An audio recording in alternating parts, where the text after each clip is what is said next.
श्री कृष्ण कहते हैं कि सभी प्रकार के हथियारों में समय ही सर्वोपरि है, क्योंकि समय सब कुछ मार देता है। अपने काम पर अपना दिल लगाओ, लेकिन उसके इनाम पर कभी नहीं। अच्छी किस्मत के लोग थोड़ा भी बुरा होने पर भगवान को कोसते हैं, और बुरी किस्मत के लोग थोड़ा भी अच्छा होने भगवान का स्मरण और धन्यवाद करते हैं। आत्मविनाश के लिए 3 द्वार हैं: काम, क्रोध और लोभ। हद से ज्यादा सीधा साधा होना भी ठीक नहीं है, क्योंकि जंगल में सबसे पहले सीधे पेड़ को काटा जाता है और टेढ़े पेड़ को छोड़ दिया जाता है। जिसने अपने मन पर विजय प्राप्त कर ली है, उसके लिए मन सबसे अच्छा मित्र है, लेकिन जो ऐसा करने में असफल रहा है, उसके लिए मन सबसे बड़ा शत्रु है। जो है माखन चोर, जो है मुरली वाला, वही है। हम सबके दुहक हरने वाला तेरा मेरा छोटा बड़ा अपना पराया मन से मिटा दो, फिर सब तुम्हारा है और तुम सबके हो। जो अपने मन को नियंत्रित नहीं करते, उनके लिए वह शत्रु के समान कार्य करता है। परिस्थिति बदलना जब मुमकिन ना हो तो मन की स्थिति बदल लीजिए, सब कुछ अपने आप ही बदल जाएगा।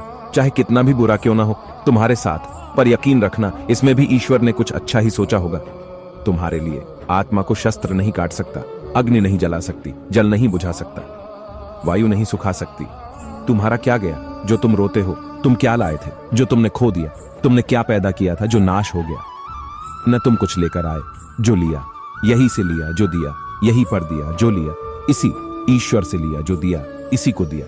प्रेम और आस्था दोनों पर किसी का जोर नहीं, ये मन जहां लग जाए वही ईश्वर नजर आता है। महाभारत युद्ध में कृष्ण भगवान यह दिखाना चाहते थे, पाप की हार होती है और सत्य की जीत। रिश्ते बड़ी शिद्दत से बुनने पड़ते हैं। बारीक रेशमी धागों की कारीगरी सबके बस की थोड़ी है। मुंह से माफ करने में किसी को वक्त नहीं लगता, पर दिल से माफ करने में सारी उम्र बीत जाती है। संसार के संयोग में जो सुख प्रतीत होता है, उसमें दुख भी मिला रहता है, परंतु संसार के वियोग से सुख दुख से अखंड आनंद प्राप्त होता है। कृष्ण कहते हैं, धर्म के लिए लड़ना सीखो, अधर्मी का काल बनना सीखो और अपनों के लिए त्याग करना सीखो। प्रेम एक ऐसा अनुभव है जो मनुष्य को कभी गिरने नहीं देता, और घृणा एक ऐसा अनुभव है जो मनुष्य को कभी जीतने नहीं देता। हमें चिंता नहीं, खुद की उन्हें चिंता हमारी है। हमारे प्राणों के रक्षक स्वयं सुदर्शन चक्रधारी है।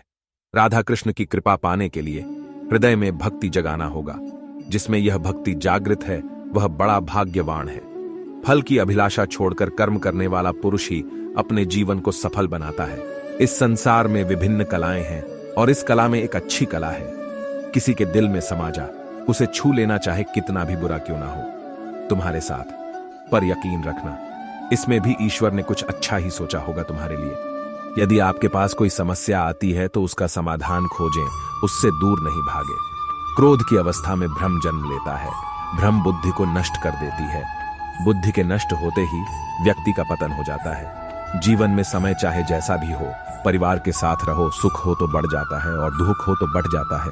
राधा कृष्ण का मिलना तो बस एक बहाना था, दुनिया को प्यार का सही मतलब समझाना था।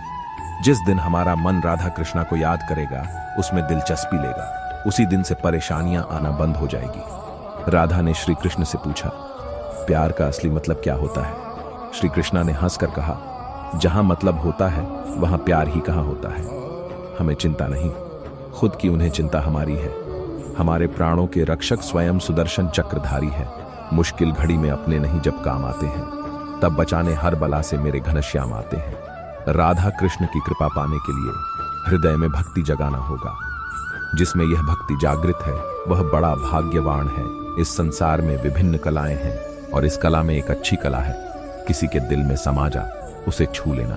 हम कृष्ण के कृष्ण जी हमारे हैं, हम सब कान्हा के सहारे हैं। हे कन्हैया, हम पर कृपा करना, हम तो चरणों के दास तुम्हारे हैं। राधा कृष्णा का नाम मानो एक अनमोल रत्न है, जिसका मूल्य पाया नहीं जा सकता।